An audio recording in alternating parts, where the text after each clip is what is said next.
Welcome to BizEd Made Simple. I'm Jack Dougal, a business studies secondary school teacher, and this site is about helping out students and teachers. I'm going to be putting lots of resources on here, but perhaps the best ones are the AI resources.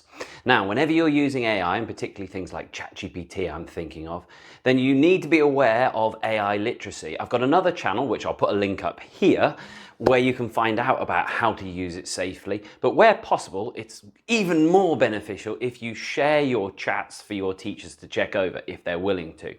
Now, what are we going to find on the channel?